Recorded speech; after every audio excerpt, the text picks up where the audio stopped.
David says, though I walk through. The valley was designed to be walked through. You never stop. If you stop small, that shadow that is there, it will begin to cast its image on you. The people that were found dried by Ezekiel in that valley, they were those that one affection or another trapped their attention. For some, it is fame, some is wealth, some is accolades. Different things can catch your attention if you are not moving as a pilgrim. The moment anything becomes appealing and it catches your attention and you stop to look, the shadow of death is casted on you. That shadow will begin to measure different layers of corruption until a man once gifted a hallowed ordination becomes reduced to a pack of bones. Not just reduced, when death has had its full course on you, it will also distort your ordination so that it is impossible to find yourself inside time. That valley that the psalmist spoke about is our time here on earth. We are actually going through this world, but this world is not your home. Whether you are a sinner or you are a righteous man, you are only walking through here for just a little window of time called life. For some, you will go through here for 90 years. Some will go through here for 120 years. Some will go through for 50-something years. It does not matter the number of years. The truth is that we are all going through the valley. The reason why the valley is now known to be a domain of death, because the Bible told you what is resident in that valley is a shadow. It's a shadow. It's the government of darkness. That's what the great teacher was telling us, that darkness is now upon the face of the deep. It covers it. Isaiah chapter 60 verse 2 corroborates it. Darkness shall cover the earth. It says gross darkness shall cover the people. It's a domain of darkness. It's a valley that we have entered. And it is a valley that is actually occupied by strange princes. You collide with different entities in that valley. The only recommendation is keep walking. But you cannot walk if you don't know the shepherd, because the shepherd must lead you as a leader. It is anywhere he removes his leg, you will put your own leg. We are going through a valley where many dead bodies are littered on the ground as a proof that they didn't have a shepherd. The Lord is my shepherd. Meaning, if we are going to do this valley journey and be successful, where are we going to if we come out from the valley? We are heading to the mountains of God. I told you the mountain is a metaphor. The valley is also a metaphor. We are journeying from corruption into life. But there is a journey. The shepherd must hold you. And the way he holds you through his nature. He holds you through his voice. He speaks, he gives you guidance. He holds you through his word. It will be impossible to journey the valley if you don't have a personal relationship with him. That's why of all the names the psalmist used, he said, those who can go through this matter, there will be those who understand God as their shepherd. Jesus talked about the relationship between a shepherd and a sheep. He says, my sheep hears my voice. The voice of a stranger they will not follow. It means that the voice guides the sheep. You wake up in the morning, they invited you for a meeting. They told you that this is going to be a very, very huge opportunity. You will meet a lot of people. There are advantages because you have a shepherd. He whispers to you while you are dressing, don't go. Stay behind. Meanwhile, everybody who went there, they came into an arena of temptation that their soul cannot bear. They presented them with offers that broke their consecration stack. The shepherd will keep you away from corruption. You know what he's trying to keep you from? He's trying to make sure that that valley of the shadow of death does not have its impact on you. He's trying to make sure you are still moving. You know what a shepherd does? He guides the sheep into movement. It is the shepherd that gives the sheep direction. The sheep are not moving on their own.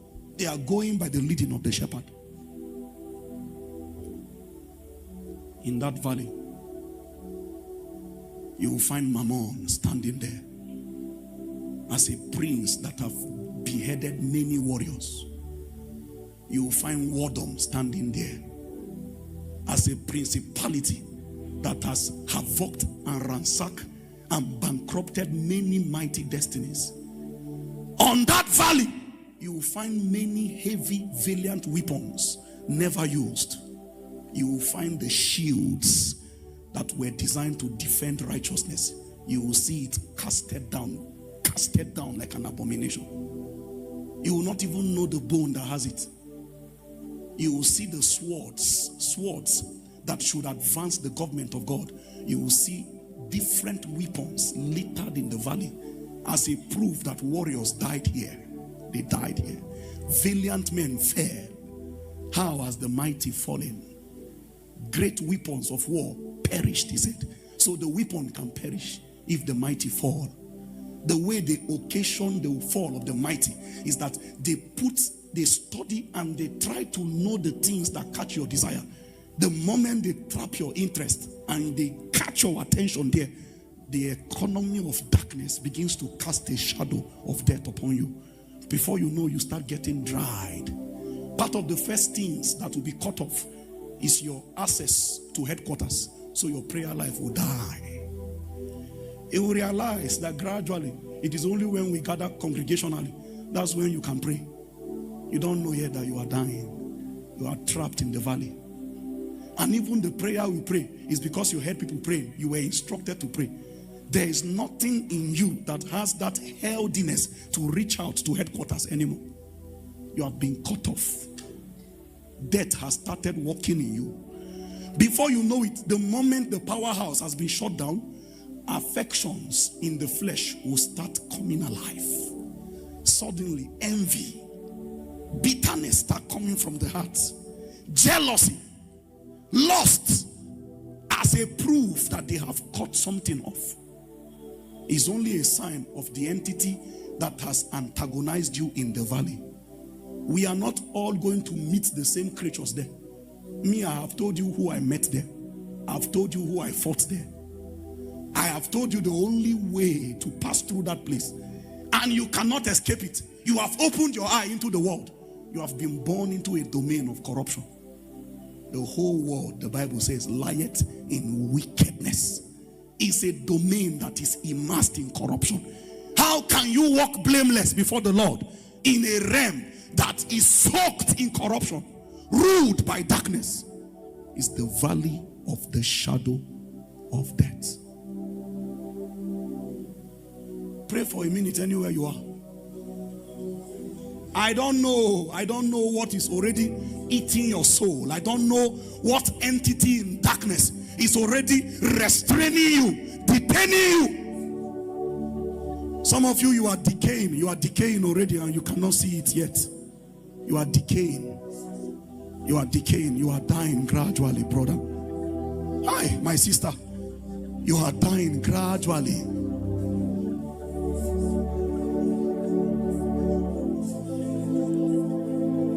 You who used to love the Lord, you who used to love the Lord and cry before his presence, now even your emotions cannot reach out to him anymore. So mechanical, so dry.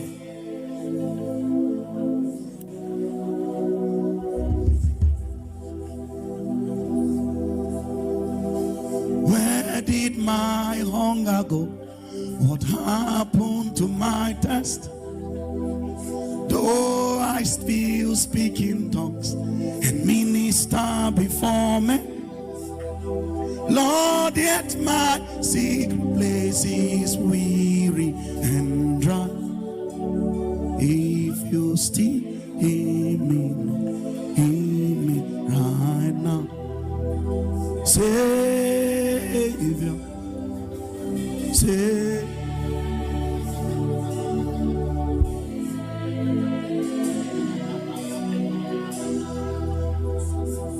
Say, Shepherd, See,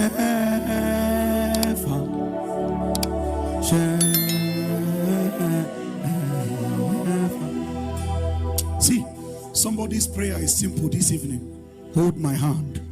Hold my hand. If you leave me, I will die here. If you leave me, the desires in this age, they are too strong for the soul. Who told you you can overcome mammon on your own? When it holds you, it will restrain you. You will be trapped in the valley. Before you know, you will find another meaning for your life.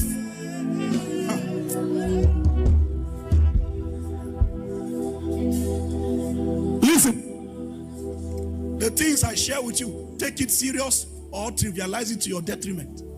I have seen believers who are restrained by mammon, sir. Mammon. Every rhema, every revelation, every light they have about God is edited by mammon. Their sacrifice to God has nothing to do with the tenets God has commanded. To them, it is to the degree that they can give money back to God that is their worship. Meanwhile, God have regard for Abel first before his offering. He accepts the person before what the person can offer. Mammon, you don't know how that thing can hold your soul.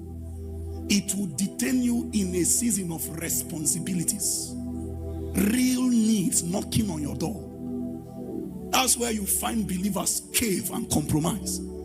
All these things happen in the valley. Death begins to cast its shadows. You see FCS Papa on campus that was born in.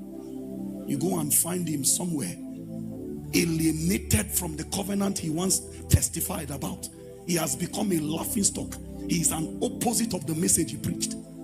The valley has made a ridicule out of him. The number of warfare happening in that valley, the entities that are there to resist every man. For some of you, they don't need to think long. They have seen the things your ancestor fell for.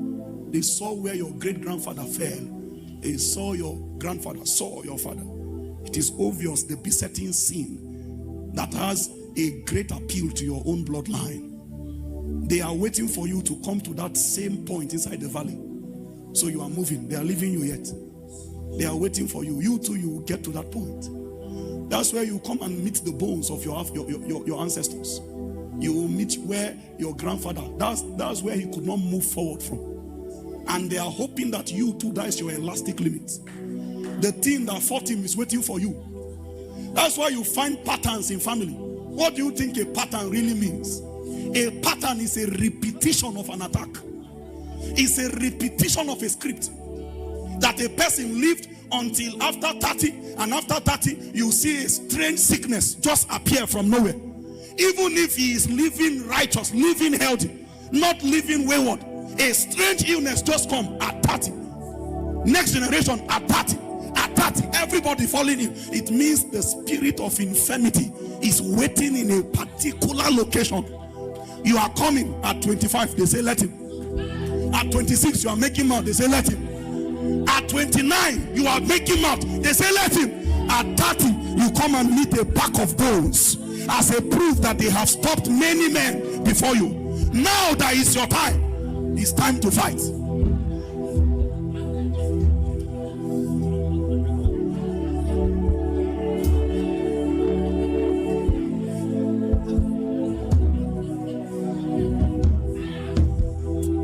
See, the things I'm sharing with you is almost like a programming in the spirit.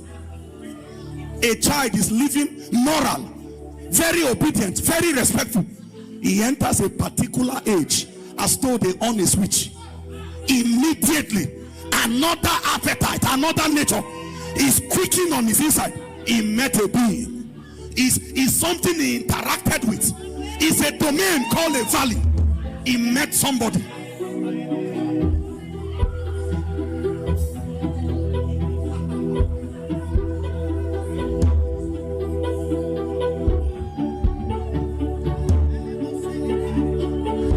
Every generation must fight. The story will continue to repeat itself until a valiant generation emerge. A warrior must emerge.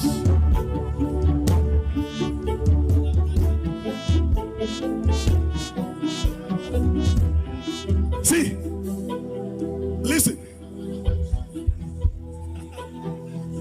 I don't mean to be a bearer of bad news, but you see that warfare, you can't escape it.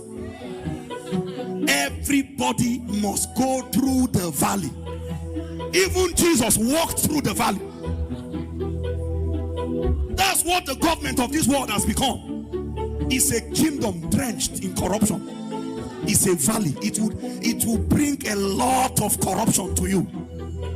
Hey, when that thing comes for you, I don't know the warfare of your own bloodline. I don't know what will come for you, but when it comes, let it meet you resolute. If I fall, I will crawl. If I'm on the ground, I will be rolling. I will never stop making motion. I will be on the move at all times.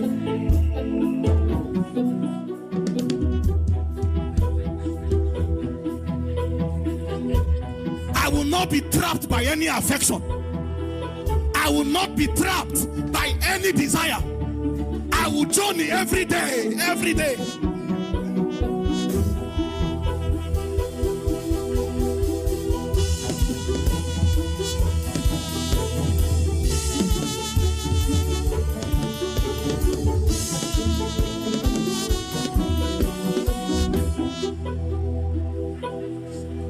Listen. Listen. Please be seated if you can.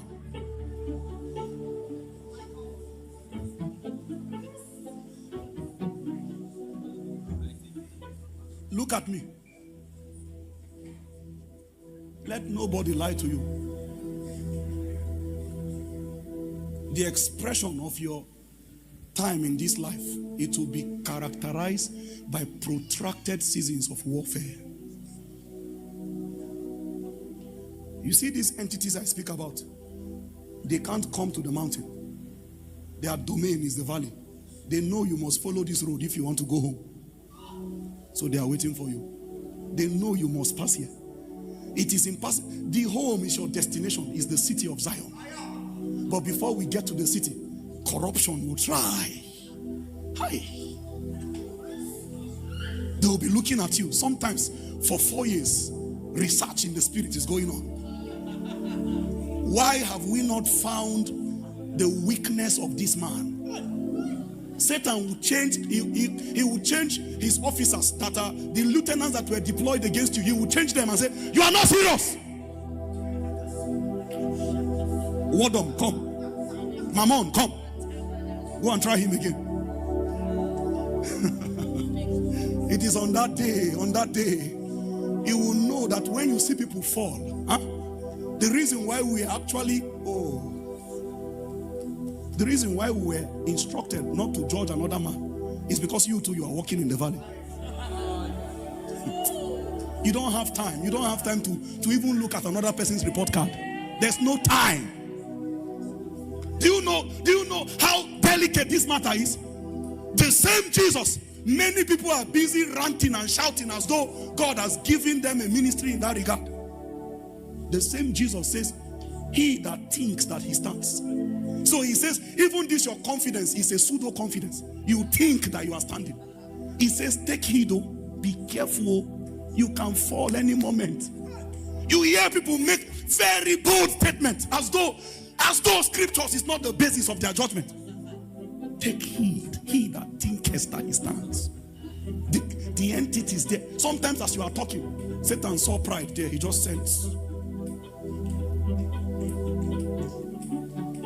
The valley of the shadow of death.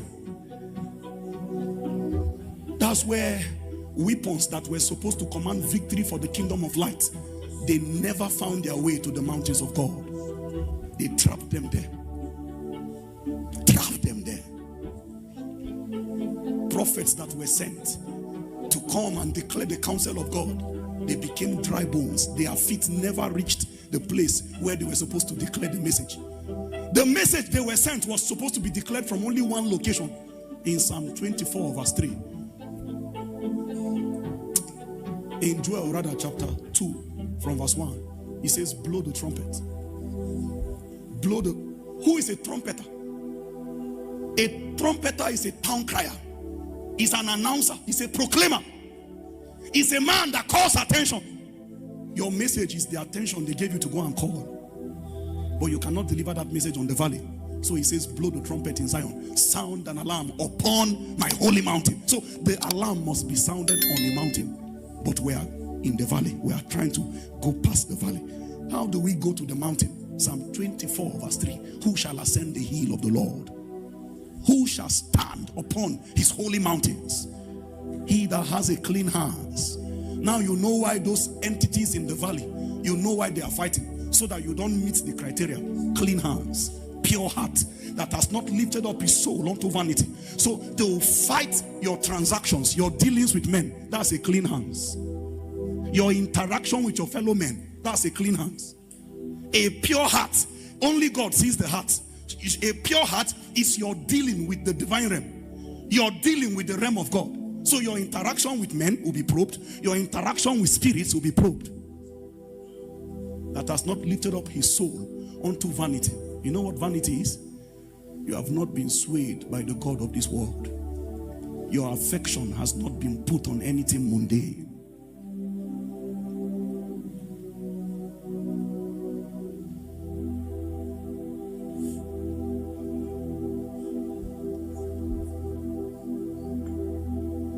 The journey is not to go to the mountain and live there. The journey is because of what the mountain holds. In Obadiah 1:17, I believe, he says, upon Mount Zion, that's where deliverance is. So all this while, as you are going through the valley, there are some mornings you wake up, your prayer life is cold. They have choked it. They offed every fire. You rolled your knee and still put it on the ground. You try to pray, but there is sleep in your eye. But you maintain that posture, causing distress to your body. And the heaven converts that distress as prayer. They know that you are trying to move, although there are resistance. There is a place you get to, you will not struggle like this again. It's Mount Zion. He says upon that place, there shall be deliverance. It means you are now set free from the nature that has been warring all along. There shall be holiness. It means there is now a nature that is now replaced inside you that will naturally give you the cause to gravitate towards the life of God. And the sons of Jacob will possess their possession. When they possess their possession, they now have a stake. Having a stake means you now can become a candidate to be sent back into the valley. That was what Ezekiel was doing there. It's because he has gone through the valley. He can now become an agent of restoration. He can become a voice of resurrection. So he went into the valley and stood and harvested an army from a valley packed with dry bones. Some of you, the things you are going through now, you are going to bring many people out of it. The same thing that Satan is doing against you is the school of the spirit you are going to have many people come out from. One day you will stand, you too, and say, I prophesy as I'm commanded. Bones will come back to bones. You remember how the spirit of lust was degrading your soul. For years, you were trying to find the technology in the spirit that can break the cord of this spirit. Nothing you did not try. And then one day you broke into a wisdom in the spirit that was whispered to you by the holy oracles of God. Then you now found a way of escape. Now, they send you back to the valley. You will stand now and you say, oh ye dry bones, hear the word of the Lord. As you echo your voice, it's no longer a sound, it's a trumpet. It's a you are announcing for people, I have found the secret. Suddenly, bones come to bone, ligament to ligament, flesh comes upon them. It means you have found a way of escape, a way of escape. The people who sat in darkness, they have seen a great light. But that light came from the land of Zebulun. It came from the land of Naphtali, by the way of the sea beyond Jordan. Galilee of the Gentile is from a Gentile domain where light should not even come from. From the most unseeming place, light came out. God will raise voices from families that are not known for priesthood. God will raise valiants from regions that are known for corruption. Can anything good come out of Nazareth? Yes, something will come out. Your affliction is your first ministry. When the wisdom of the Holy One brings you out, that's your first assignment. You are sent back to go and draw your brethren out of the trap. There are many trapped in the valley. There are many dry bones waiting for your rising. They are waiting for the day you will return from the mountains of God. The day you return, you will no longer be called a Dache. Saviors shall come up on Mount Zion. Their names have changed. They are now called saviors.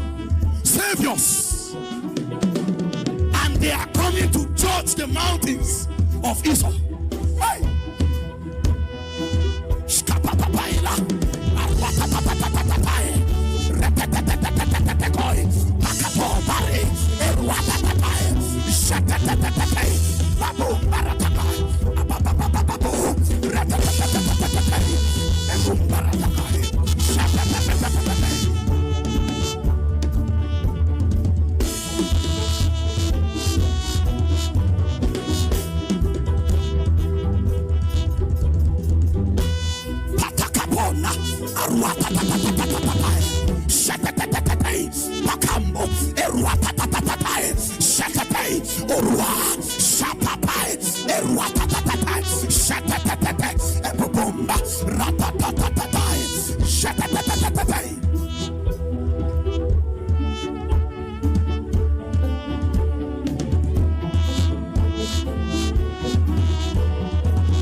Saviors shall come up.